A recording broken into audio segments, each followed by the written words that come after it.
मंगलम भगवान वीरो मंगलम गौतमो गणी मंगलम कुंद कुंदार्यो जैन धर्मोस्तु मंगलम सर्वमंगलमांगल्यम सर्वकल्याणकारकं प्रधानं सर्वधर्माणां जैनं जयतु शासनम्।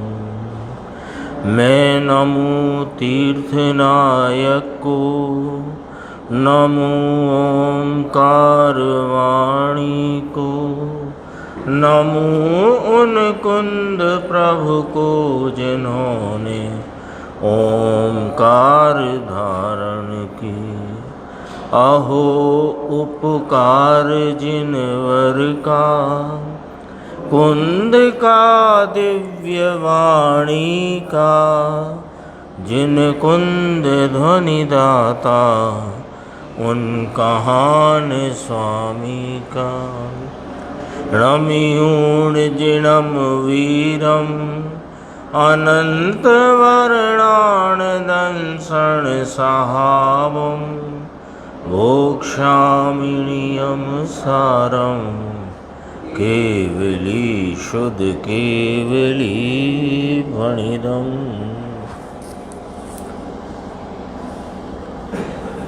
नियमसार जी परमागम ग्रंथ है।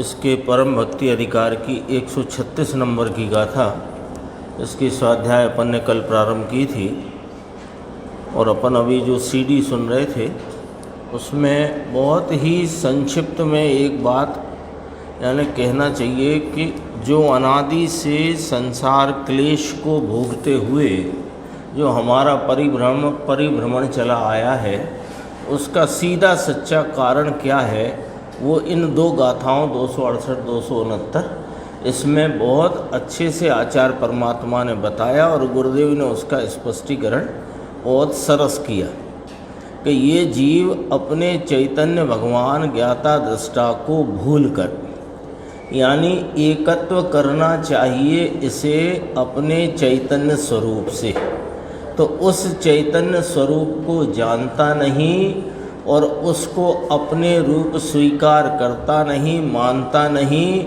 इतनी एक भूल में जगत में जितने हैं जो कुछ है यानी अपने को विश्व रूप करता है। उसमें आया ना दो गाथाओं में, मनुष्य त्रियंच देव नारकी करता है, अपने को पुण्य पाप रूप करता है और अपने को धर्मास्ति अधर्मास्ति आकाश और काल रूप और अन्य जीव और अजीव रूप करता है। अन्य जीव रूप करता है, आप जीव रूप नहीं करता है। 5 परमेष्ठी आचार्य उपाध्याय साधु अरिहंत सिद्ध भगवंत इनको इनका स्वरूप जानता है, पढ़ता है।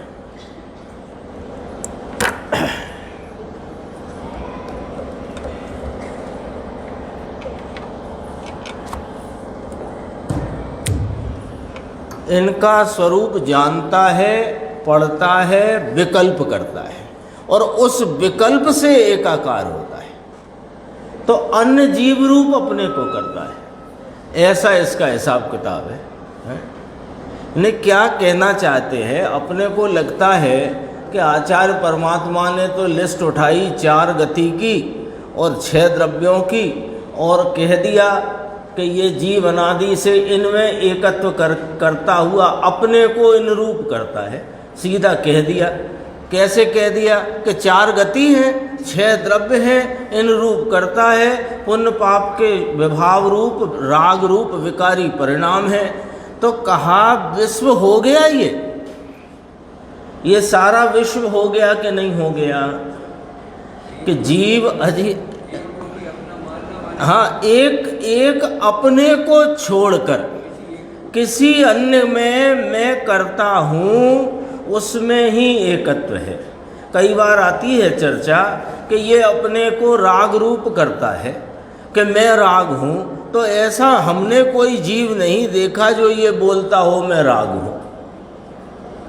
लेकिन होते हुए राग में एकत्व करता है।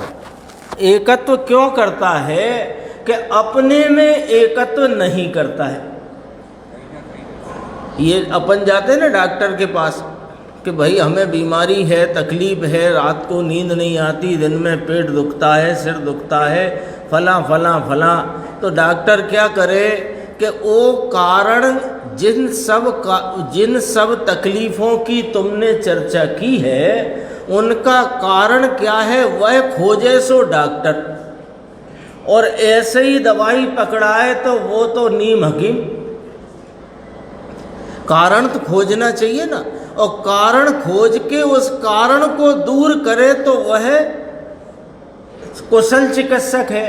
तो ये सर्वज्ञ भगवान और आचार्य परमात्मा और ज्ञानी धर्मात्मा, मुनिराज, मुनि भगवंत, ये सब कुशल हैं।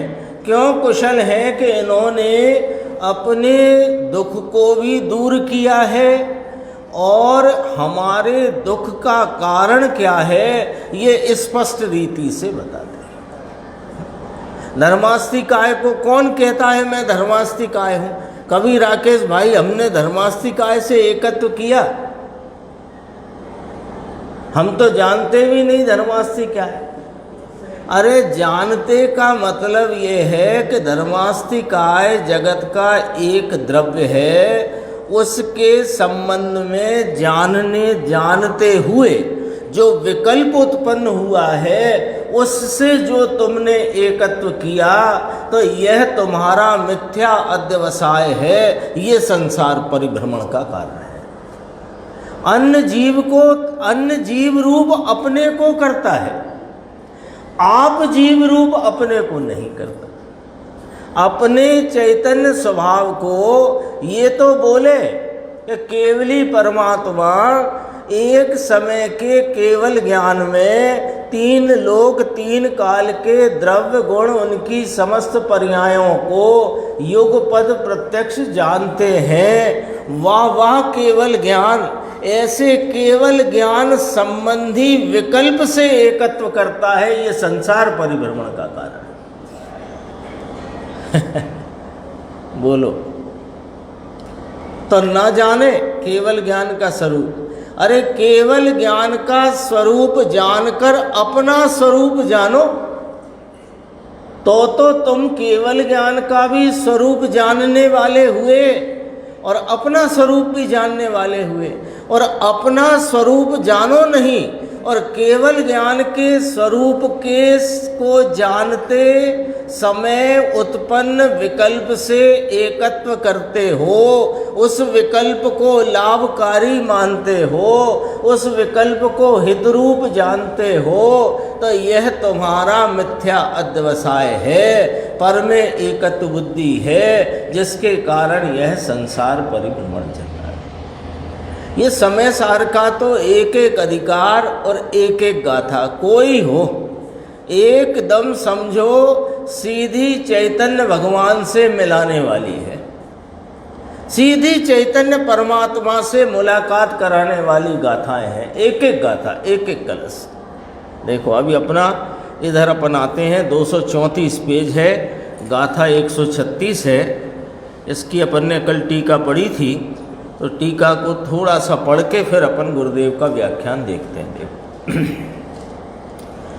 यह निज परमात्मा की भक्ति के स्वरूप का कथन है। यह निज परमात्मा की जो भक्ति है, इस भक्ति के द्वारा मुक्ति की प्राप्ति होती है, ये उस भक्ति की बात है।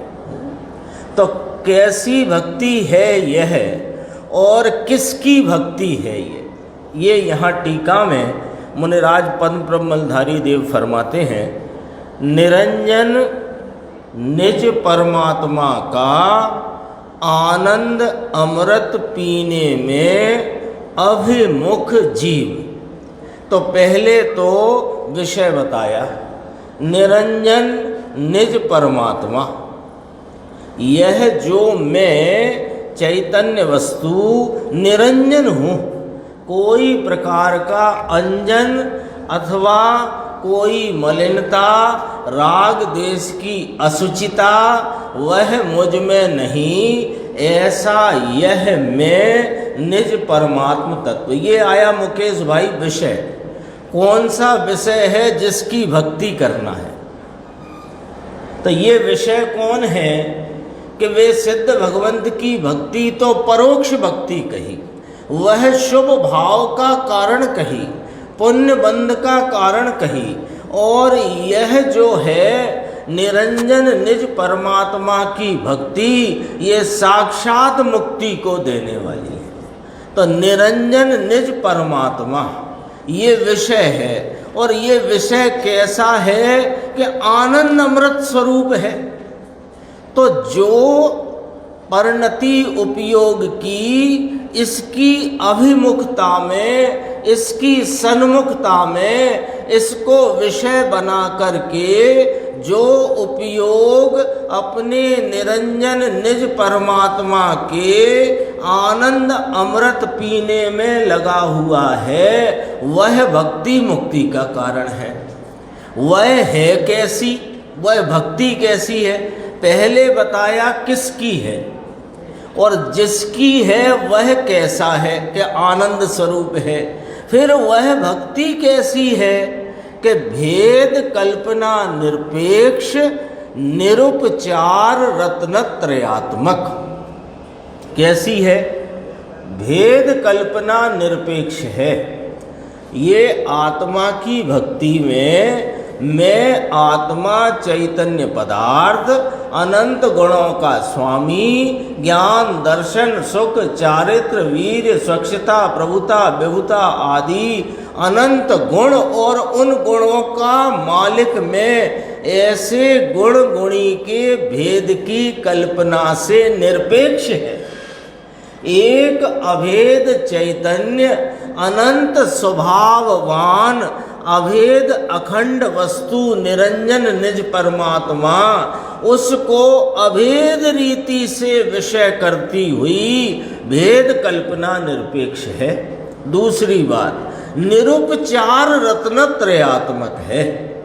निरुपचार माने निश्चय है, यथार्थ है, परमार्थ है। दूसरे शब्दों में कहेंगे व्यवहार नहीं है। निश्चय है तो क्या कहने में आएगा? व्यवहार नहीं है। पानी बहुत ठंडा है, ठंडा है तो अपने आप कहा कि नहीं सुरेश भाई साहब कि गर्म नहीं है, अपने आप आई कि नहीं आई बात। तो निरुपचार रत्नत्रयात्मक माने यथार्थ परमार्थ निश्चय माने उपचार वाली व्यवहार नहीं, ये व्यवहार रूप नहीं है, ये निश्चय स्वरूप है। निश्चय स्वरूप भक्ति का अर्थ क्या हुआ कि जो इसका विषय है वह परमार्थ स्वरूप आत्मा, उसको विषय करती उपयोग की एकाग्रता, श्रद्धा और उसमें चारित्र स्वयं संचेतन का परिणाम ऐसी निरुपचार रत्नत्रयात्मक है। कितनी बात आई? किसकी भक्ति?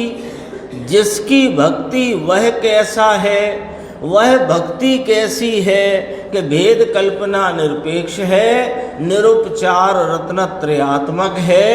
इसको ही निरुपराग मोक्ष मार्ग कहते हैं। अपन तो इसमें से परिभाषाएं निकाल रहे हैं। निरुपराग मोक्ष मार्ग किसे कहते हैं अक्षय भाई? निरुपराग मोक्ष मार्ग शब्द इसी में लिखा है, अर्थ भी इसी में लिखा है। निरुपराग, उपराग से रहित यानी राग की कणिका से भी रहित जो भाव होता है जीव का, उसका नाम मोक्ष मार्ग होता है। तो क्या निर्णय निकल के आया? क्या निर्णय निकल के आया कि मोक्ष मार्ग कभी भी राग रूप नहीं होता, और जो राग रूप भाव है वह कभी मोक्ष मार्ग नहीं होता। निर्णय करते हैं अपन इस विवेचना में से। मोक्ष मार्ग तो व्यवहार मोक्ष मार्ग को काय में डालना कि मोक्ष मार्ग नहीं है इसमें डालना। व्यवहार मोक्ष मार्ग कहा है कि नहीं कहा जिनवाणी में, कि कहा है ना। व्यवहार मोक्ष मार्ग यानी सच्चे देव गुरु शास्त्र की श्रद्धा, शास्त्रों का ज्ञान और जो व्रतादि के विकल्प दया दान भक्ति पूजा के, उनको व्यवहार रत्नत्रय कहा है। क्या कहा है राकेश भाई? व्यवहार रत्नत्रय कहा है। रत्नत्रय तो कह दिया, लेकिन व्यवहार शब्द लगाया है। तो व्यवहार शब्द लगाने से क्या क्या निकल कर आया अर्थ, कि है नहीं और कहा है। और ये जो मोक्ष मार्ग है वह तो निरुपचार निरुपराग है, यानी मोक्ष मार्ग में राग नहीं होता, और जहाँ राग होता है यानी जो राग होता है वो मोक्ष मार्ग नहीं होता। आई बात इसी में आई। अपने आत्मा को सम्यक प्रकार से स्थापित करके, यानी अपने में ही मोक्ष मार्ग यानी निरुपराग यानी वीतराग परिणति को परिणमा करके, निरंजन निज परमात्मा को ध्येय बना करके उसकी ध्यान रूपता में वर्तन करते हैं। तो वे क्या करते हैं कि निवृत्ति के यानी मुक्ति रूप स्त्री के चरण कमल की परम भक्ति करते हैं। मुक्ति रूपी तो को यहाँ स्त्री की उपमा दी, ठीक है, पर ये मुक्ति तो पर्याय है। ये पर्याय की भक्ति करते हैं क्या? कि नाना, ये जो पर्याय जिसकी आराधना का फल है उसकी भक्ति करते हैं। ये मोक्ष किसकी आराधना का फल है? पंच परमेष्ठी की आराधना का फल है, दया का फल है, दान का फल है, 5 महाव्रत का फल है। मोक्ष किस भाव का फल है बताइए मुन्ना लाल जी साहब? मोक्ष किस भाव का फल है? कि मोक्ष अपने निरंजन निज परमात्मा की भक्ति का फल है। तो जिसकी भक्ति के फल में मोक्ष प्राप्त होता है, जिसके ध्येय रूपता में मोक्ष प्राप्त होता है, जिसकी आराधना में मोक्ष प्राप्त होता है, उसकी परम भक्ति करते हैं। इस कारण से वे भव्य जीव, अब भव्य जीव की परिभाषा भी इसी में लिखी। भव्य कौन है? कि जो निरंजन निज परमात्मा का आनंद अमृत पी रहा है वो भव्य है, अथवा जो निरंजन निज परमात्मा के आनंद अमृत पीने का उत्साही है वो भव्य है। जो मोक्ष की पर्याय का उत्साही है उसे भव्य न कहा। जो अपने चैतन्य भगवान के आनंद आदि अनंत शांति वीतरागता की प्राप्ति का नाम मैं कौन हूँ, उसकी आराधना के लिए तत्पर है, उत्साही है, प्रयासरत है, उसे तो भव्य कहा। यहाँ तो सीधा भव्य उसको कहा जो भक्ति में लीन है। वह भव्य जीव भक्ति गुण द्वारा निज आत्मा को कि जो कैसी है, निरावरण सहज ज्ञान गुण वाला, यह ज्ञान स्वरूपी है। अब इसमें बड़ा अर्थ है।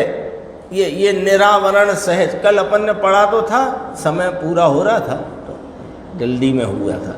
निरावरण सहज ज्ञान गुण वाला, इतना ही पढ़ना है अपने को, इतना ही समझना है। ये आत्मा कैसा है? ज्ञान गुण वाला। इधर से पकड़ते ज्ञान गुण वाला। अब ज्ञान स्वरूपी सो आत्मा, फिर कहा ज्ञान वह आत्मा। अब हमने ज्ञान देखा माने ज्ञान क्या है?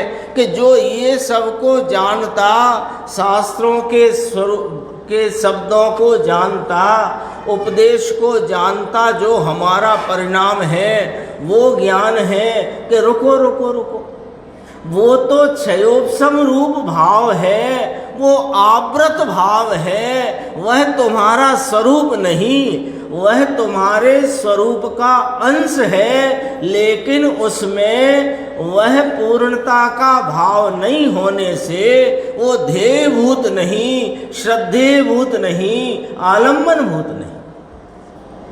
आलम्बनभूत तो वह है जो त्रिकाल निरावरण है। तो मेरा ज्ञान तो, मैं तो छद्मस्त हूँ, तो मेरी ज्ञान की तो प्रत्येक समय वर्तती अवस्था क्षयोपशम वाली है। तो ये तो आवरण स्वरूप है कि भाई अवस्था में आवरण जो है वह तेरा स्वरूप नहीं है, और जो ज्ञान स्वरूप है उसमें कभी आवरण नहीं। इसमें कितनी गंभीर गंभीर स्वरूप। पढ़ने को 4 पंक्ति हैं, लेकिन सारा का सारा मोक्ष मार्ग इसमें भर दिया है। देखो फिर कहा अगला पॉइंट असहाय गुणात्मक है, उसको प्राप्त करते हैं। मोक्ष माने क्या है? अपने ही स्वरूप को अपनी ही परिणति में परिपूर्ण प्रगटता रूपता में प्राप्त करना, इसका नाम मोक्ष है। मोक्ष किसे कहते हैं? वहाँ जाके विराजमान हो जाना, 8 कर्मों का मिट जाना। अरे वहाँ जाना ये भी एक सापेक्ष बात है, और 8 कर्मों का मिट जाना ये भी सापेक्ष बात है। वास्तव में तो अपना जो स्वरूप है वह अनंत गुणात्मक, उन अनंत गुणात्मक स्वरूप की परिपूर्ण प्रगटता रूप जो व्यक्तता का भाव है उसका नाम मोक्ष है। और इस मोक्ष की प्राप्ति के लिए यह आत्मा असहाय रूप है, सदैव असहाय रूप है। माने इसकी मोक्ष की प्राप्ति के लिए किसी की सहायता की जरूरत नहीं है। बोलो। तो सच्चे देवगुरु शास्त्र निमित्त कहे गए हैं मोक्ष मार्ग में, तो निमित्त कहे गए हैं तो उनकी कोई सहायता नहीं है कि नहीं है, वे तो निमित्त कहे गए हैं। सहायता करते होते तो करता होते, वे तो निमित्त हैं। निमित्त है का अर्थ क्या? कि तुम असहाय पने अपने को सर्व रीति से निरपेक्ष देखते हुए अपने को निहारो, जम जाओ, तो इस तुम्हारी मोक्ष मार्ग में प्रवेश, मोक्ष मार्ग की प्रवृत्ति, इस सब में उनको निमित्त कहने में आता है। कार्य तो अपने उपादान से असहाय गुणात्मक है, उसको प्राप्त करते हैं। गुरुदेव श्री के व्याख्यान में जो बिंदु हैं अपन देखते हैं। देखो पहली ही पंक्ति, अब 136 गाथा। यह सिद्ध भक्ति परोक्ष है। कौन सी? वो 135 वाली याद करी। 135 वाली गाथा में जो सिद्ध भक्ति की चर्चा की थी वह परोक्ष है, पुण्य का कारण है, शुभ भाव है, धर्म नहीं है, मोक्ष का कारण नहीं। लो, वो कौन सी भक्ति कही थी? अब थोड़ा याद करना पड़ेगा, पुराना कोई भूलना मत। भूल गए हो तो फिर हम ही याद कराते हैं। 135 गाथा में सिद्धों की भक्ति को भी व्यवहार से निर्माण भक्ति कहा था, लेकिन वह भक्ति किसको है? कि जिसको अपने निरंजन निज परमात्मा की भक्ति वर्तती है, उसको यह सिद्ध भक्ति व्यवहार से, उसकी यह व्यवहार सिद्ध भक्ति मोक्ष का कारण नहीं है। लिखा कि नहीं लिखा इसमें? बोलो। गुरुदेव श्री ने फरमाया, क्या फरमाया? देखो यशवंत भाई, शुभ भाव है, धर्म नहीं, मोक्ष का कारण नहीं। कौन? कि 135 नंबर की गाथा में वर्णित सिद्ध भगवंत की जो व्यवहार भक्ति का निरूपण किया था, वह व्यवहार भक्ति शुभ भाव है, पुण्य बंध का कारण है, मोक्ष का कारण नहीं है। ठीक है ना? तो वो सिद्ध भक्ति होती किसको है? हम लोग जो सिद्ध भक्ति करते हैं वह सिद्ध भक्ति है क्या? नहीं है। उसे व्यवहार सिद्ध भक्ति कहेंगे क्या कि ना कहेंगे? लो, क्यों नहीं कहेंगे? कि आप जिनकी भक्ति करते हो उनका स्वरूप जानते हो क्या? पहचानते हो क्या? अच्छा, हम नहीं जानते सिद्ध को। सिद्ध अशरीरी है, निराकार है और अपने पूर्ण भाव को प्राप्त होकर लोक के अग्र में बसते हैं। सब हम जानते हैं, ऐसी बात थोड़ी है कि हम नहीं जानते हैं। अरे तुम इतना जानने के बाद क्या यह जानते हो कि वे जिस पर्याय में प्रगटपने वर्तते हैं वैसा यहाँ मैं शक्ति रूप वर्तता हूँ?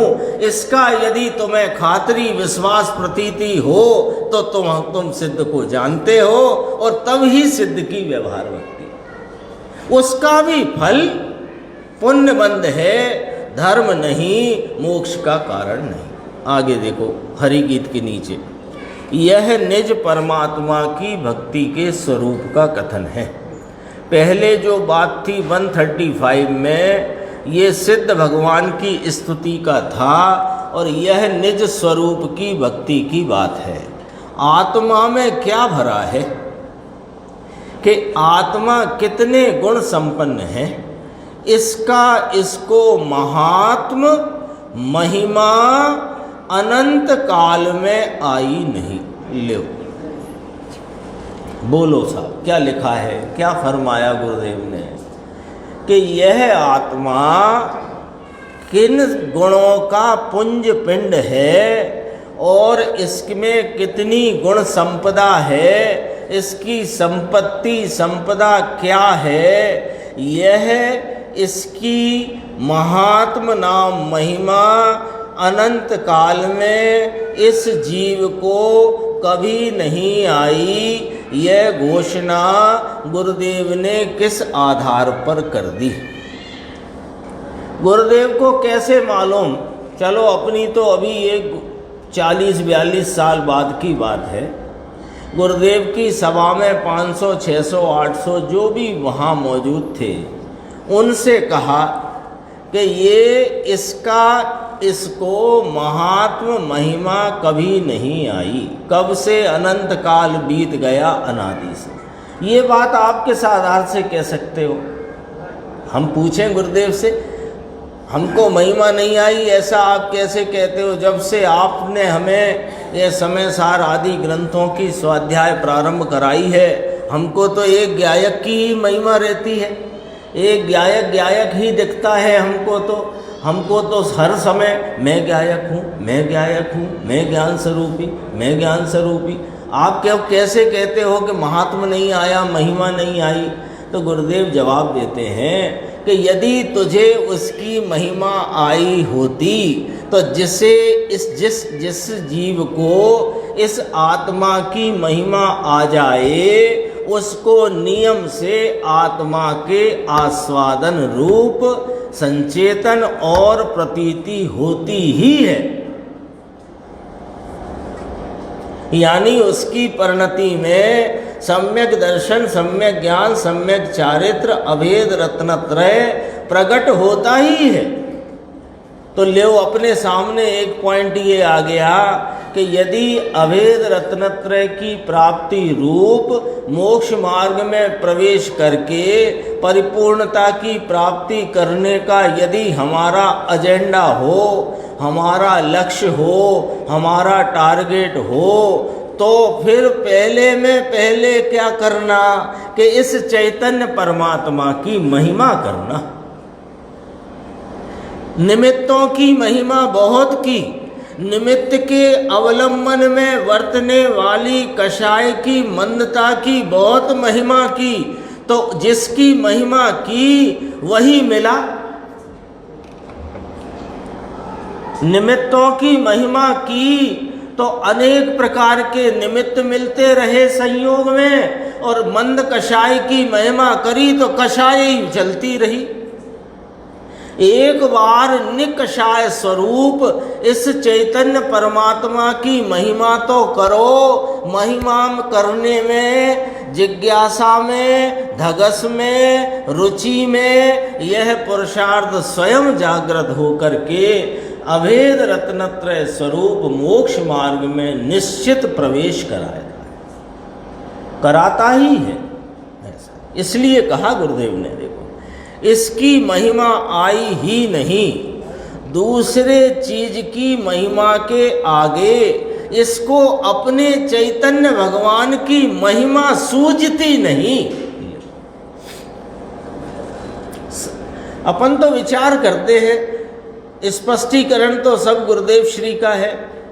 ये क्या कहा, दूसरी चीज की महानता में महत्व के आगे इसको अपनी महानता महत्व महिमा नहीं सूझती। इसे क्या सूझता है कि ये देखो ज्ञानी जन है, ये मोक्ष मार्ग में प्रवर्तन कर रहे हैं, इनकी भक्ति तो देखो, इनका वैराग्य तो देखो, इनकी बाहर में जो विरक्ति है वो तो देखो, इनकी कषाय की जो मंदता है, जो इनके परिणामों में शांति है वो तो देखो। वो कौन सी शांति, वो अंतरंग शांति नहीं, बाहर में देखो कैसे हाँ शांत बैठते हैं, शांत उठते हैं। ये महिमा करता रह गया।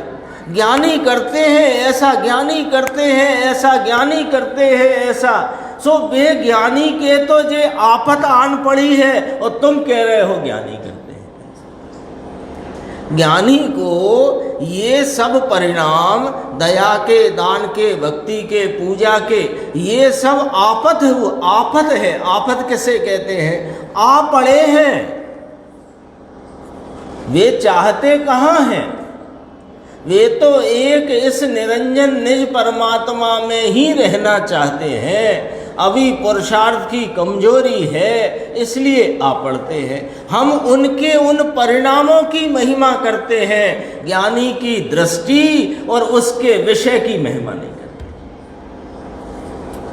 वो सब अपने अपने को तौल लेना, सबके कांटे अपने पास हैं। निज परमात्मा की भक्ति महानता से आती है। अब क्या कि स्वयं महाप्रभु अंदर है, सच्चिदानंद स्वरूप है, अनंत अनंत गुण रत्न से भरा हुआ भगवान है। उसकी भक्ति के स्वरूप का यहाँ कथन किया जा रहा है, अपने स्वरूप की भक्ति का कथन है। ये तो अपनी भक्ति की बात यहाँ चलती है। 235 पेज ऊपर की 10 लाइन छोड़ के जो बीच में है देखना। निरंजन निज परमात्मा का आनंद अमृत पीने में, आनंद रूपी अमृत को पीने के लिए अभिमुख जीव चैतन्य परमात्मा के सन्मुख किस प्रकार के भेद कल्पना निरपेक्ष। ये आत्मा गुणी है और ज्ञान गुण है, ऐसी भेद कल्पना भी जहाँ नहीं, ले जहाँ राग तो नहीं, दया दान व्रत का विकल्प तो नहीं, किंतु भेद नहीं, वह भक्ति है। इस भक्ति में वो गुण गुणी के भेद की भक्ति भी, गुण गुणी के भेद की वासना कल्पना भी इस भक्ति में नहीं है। तो बोलो, अंदाज करो जरा, जहाँ गुण गुणी के भेद की कल्पना का भी निषेध हो, वहाँ पर के आलम्बन में वर्तने वाली दया दान व्रत की वृत्ति का तो कितना निषेध है कि नहीं। दया यहाँ भेद नहीं, भेद की कल्पना से निरपेक्ष भगवान अंदर परमात्मा, निज परमात्मा निरंजन भेद कल्पना से निरपेक्ष है। फिर कहा निरुपचार रत्नत्रयात्मक। एक एक शब्द का अर्थ करते हैं गुरुदेव। व्यवहार और निश्चय रत्नत्रय स्वरूप। तो निरुपचार माने निश्चय। व्यवहार क्या कहा कि ये जब यहाँ निरुपचार रत्नत्रय कहा, तो जब निरुपचार कहा तो एक उपचार रत्नत्रय भी होता है, ये बात बिना कहे आई। यहाँ असली घी मिलता है, मतलब दुनिया में कोई नकली घी भी होता है। ये बात आ गई कि नहीं आ गई? तो अनुपचार रत्नत्रयात्मक यानी कि निश्चय आत्मा आनंद स्वरूप ज्ञान स्वरूप है, इसकी अंदर की श्रद्धा में इसका अनुभव का पीना, इसके ज्ञान में नाम उपयोग की वृत्ति में आनंद का पीना, पीना माने आनंद का वेदन संचेतन संवेदन करना, और इसमें रमणता होनी, उसमें ही वृत्ति उपयोग की टिक जाना, थम जाना, ये निरुपचार रत्नत्रय स्वरूप है। सम्यक दर्शन ज्ञान चारित्र, यह निश्चय रत्नत्रय स्वरूप भगवान है। ले अभी बाहर से फुर्सत होती नहीं इसको, और धर्म के नाम पर आए तो व्यवहार की क्रिया कांड में मशगूल। पहले तो इसे कमाने से फुर्सत नहीं, क्या मुकेश भाई? पहले तो कमाने से फुर्सत नहीं, फिर थोड़ी सी इसको लगा कि कमाने में ही जीवन निकला चला जा रहा है, और अपन तो जैन हैं, वीतरागी धर्म के उपासक हैं, तो कुछ अपने को भी करना चाहिए। ऐसी बुद्धि लेकर आया तो काय में मशगूल हो गया, काय में व्यस्त हो गया, व्यवहार की क्रिया कांड में व्यस्त हो गया। यानी इस निज चैतन्य भगवान की जो जगत में सर्वश्रेष्ठ महिमावान पदार्थ है, इसकी महिमा के आगे किसी की महिमा नहीं। कल बात की थी, अरिहंत और सिद्ध की महिमा भी इसके आगे क्यों कम है। कोई कहे कि लो साहब आप कैसी बातें करते हो, अरिहंत सिद्ध के आगे, उन अरिहंत सिद्ध की महिमा भी इस चैतन्य भगवान के आगे कम है। ऐसे कैसे कहते हो? कि ऐसे इसलिए कहते हैं कि अरिहंत सिद्ध को तुम पर्याय में नाप रहे हो, पर्याय से ही नपेंगे वे। अरिहंत सिद्ध पर्याय है ना, तो पर्याय का माप है। और ये जो चैतन्य भगवान है, ये तो पर्यायों से भी रहित, हलचल से रहित, विविध रूपता से रहित, एक रूप सदरस शाश्वत टंकोत्कीर्ण ऐसे का ऐसा सदरस अविनाशी तत्व है। तो इसकी महिमा ज़्यादा हुई कि ना हुई? तो कहते हैं, देखो कहाँ था अपना, हाँ, सुबह पूजा करना, भक्ति करना, शाम को आरती उतारना, लेकिन यह भगवान सदा निरंजन निराकार विराजता है। लो हाजरा हुजूर है, निरंतर वर्तमान है, विद्यमान है। इसका जो निरुपचार रत्नत्रयात्मक उपचार यानी व्यवहार का भी जिसमें अभाव है, ऐसा निरुपचार रत्नत्रय सम्यक दर्शन ज्ञान चारित्रमय। फिर ये निरुपराग का ही दोबारा किया, निरुपचार का था, अब निरुपराग का आया। निरुपराग माने उपराग रहित निर्विकार, राग नहीं जिसमें विकल्प भी नहीं, उपयोग की जिस परिणति में चैतन्य परमात्मा निरंजन निज कारण तत्व विषय होकर के उपयोग का उस उपयोग में वर्त रहा है, वहाँ राग की उत्पत्ति भी नहीं, वहाँ राग है नहीं, विकल्प नहीं। ऐसे निर्विकल्प इस चैतन्य भगवान को निर्विकल्प परिणति द्वारा भाते हैं। ये निरुपराग है मोक्ष मार्ग, जिसमें प्रभु की भक्ति का राग भी नहीं। अब सुनो क्या लिखा है, निरुपराग मोक्ष मार्ग निरुपराग मोक्ष मार्ग पढ़ा था ना अभी। मोक्ष मार्ग कैसा है? निरुपराग है। और मोक्ष मार्ग में जो राग है वो कौन है कि वो मोक्ष मार्ग नहीं है। पहले इतना नक्की करो, मोक्ष मार्ग है वह निरुपराग भाव है, यानी राग रहित भाव है, उसका नाम मोक्ष मार्ग है। और मोक्ष मार्ग में जो राग है, क्या वह मोक्ष मार्ग है कि नहीं, वह मोक्ष मार्ग नहीं है। इतना निर्णय करना कि नहीं करना, कि ऐसे ही चलेगी गाड़ी, निर्णय चाहिए। मोक्ष मार्ग किसे कहा कि जिसमें राग का अंश भी नहीं, ऐसा वीतराग परिणाम, सिर्फ वही मोक्ष मार्ग है। लेकिन मोक्ष मार्गी के अभी तो राग है ना, तो जितना राग है वह मोक्ष मार्ग नहीं है, ये निर्णय कराते हैं। तो जो प्रभु की भक्ति का राग है वह मोक्ष मार्ग नहीं है। पंच परमेष्टि की भक्ति का भाव वह मोक्ष मार्ग नहीं है, इसमें ही लिखा है। और पंच परमेष्टि का स्मरण ऐसा जो राग है वह मोक्ष मार्ग नहीं है, क्योंकि मोक्ष मार्ग राग से रहित है। ये आत्मा की बात चलती है, भगवान की नहीं। भगवान की माने जो पर्याय में विराजमान है उनकी नहीं चलती, ये त्रिकाली भगवान की बात चलती है। निज परमात्मा अंदर कौन कौन है? अरे ये निरुपचार यानी उपचार बिना का जिसका रत्नत्रय है, यानी निश्चय रत्नत्रय है, अर्थात कि निश्चय आत्मा का आनंद, इसको अनुभवते हैं, इसकी श्रद्धा है, इसमें रमणता है, इसका ज्ञान है, इसको निज भक्ति कहने में आता है।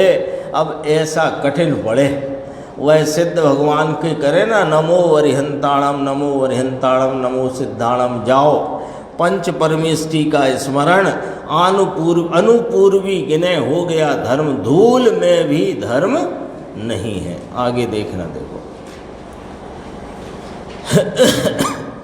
थोड़ा सा ये पूरा हो जाएगा। पेज नंबर 236 बीच में, ऐसे मोक्ष मार्ग में। कैसे मोक्ष मार्ग में चंद्रेश भाई, कैसे मोक्ष मार्ग में? अब तक जितना आ गया सब आ गया इसमें, अब वो आपको याद है ही पूरा। निरुपराग मोक्ष मार्ग, निरुपचार रत्नत्रयात्मक निरुपराग मोक्ष मार्ग, उसमें अपने आत्मा को पर आत्मा वीतरागी पंच परमेष्टि नहीं, वे तो अपने स्वयं के पुरुषार्थ से उस मोक्ष मार्ग में स्थापित, अपने में स्थापित किया है और उसमें वे प्रवर्तन कर रहे हैं। वह उनका कार्य उनके पुरुषार्थ से चल रहा है। आपका मोक्ष मार्ग आप में आपके पुरुषार्थ से परिणत होगा, उनकी कृपा होने वाली नहीं है। उनकी इतनी कृपा ही जानना कि मैं अपने को नहीं पहचानता था, तो उन्होंने तो पता बता दिया है, बस अब पते पर पहुंचना आपका काम है। कहीं बाहर गांव जाओ और किसी के घर जाना हो, पता नहीं मालूम हो, तो किसी से आपने पूछा और वह व्यक्ति यदि सज्जन है तो उसने आपको पता बता दिया, फिर आप उसके घर पहुंच गए जहां जाना था बिना परेशानी उठाए। तो घर जाते ही जैसे बैठते हो तो वो पूछता है, आओ साहब आओ, कोई तकलीफ तो नहीं हुई घर ढूंढने में? कि नहीं, बड़ा उपकार है वो उधर जो चाय की गुमटी वाले भाई साहब बैठे हैं कि उनने हमें आपका पता बता दिया। ये इतनी कृपा हमको सर्वज्ञ देव की, उनकी परंपरा में आए आचार्य भगवंत मुनि भगवंत और ज्ञानी धर्मात्माओं की हम पर यह कृपा ही बहुत अपार है कि उन्होंने हमें हमारा पता बताया है। अब उस पते पर जाना किसको है? तो अब जिसने पता बताया है उसके गुणगान करना के पते पर जाना। गुणगान करने का भाव भले रास्ते भर आता रहे। जिस व्यक्ति ने पता बताया और उसके पते में जो जो बात उसने बताई वह मिलान होती चली गई और अपने गंतव्य पर पहुंच गया, तो रास्ते भर भले उसको दुआएं देता जाता हो, उसकी इस पता बताने की कृपा को याद करता जाता हो, लेकिन जा रहा है कि वहीं बैठ के अब बस उसके गुणगान में लग गया। देख लो, इसमें सब लिखी है बात। स्वरूप में बराबर दृष्टि में लेकर सम्यक प्रकार से श्रद्धा, ज्ञान और स्थिरता अंदर स्वरूप में स्थापित करके फिर कहा निवृत्ति के नाम मुक्ति रूपी स्त्री के अंदर स्थापित किया है ना मोक्ष मार्ग। तो जब आनंद में रहते हैं तब ये निवृत्ति के यानी मुक्ति रूपी स्त्री के चरण कमल की परम भक्ति करते हैं। मुक्ति रूपी स्त्री की मुक्ति तो पूर्ण दशा है, इसके चरण कमल यानी साधक, और साधक का जो साधन निज निरंजन निज परमात्मा उसकी भक्ति है। नीचे साधक पने निश्चय रत्नत्रय की भक्ति करते हैं, वह परम भक्ति करते हैं। ये और है थोड़ा, 4 पंक्ति है, 238 5वीं लाइन के बाद। इस कारण से वे भव्य जीव भक्ति गुण द्वारा, ऐसी अपनी भक्ति गुण द्वारा निज आत्मा को कि जो निरावरण सहज ज्ञान गुण वाला है। कैसा है आत्मा?